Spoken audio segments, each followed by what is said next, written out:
Hello and welcome to this helpful tutorial. In today's video, I'll walk you through the simple steps to clear cache on the Google Sheets app for Android.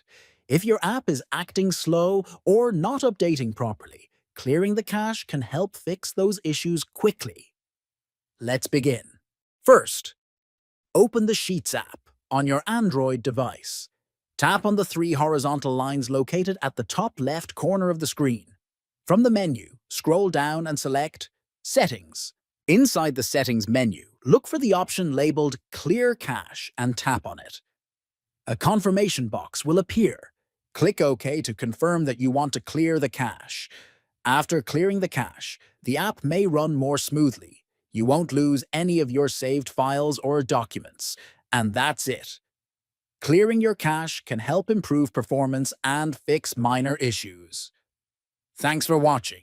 If you found this video useful, feel free to subscribe for more helpful tutorials.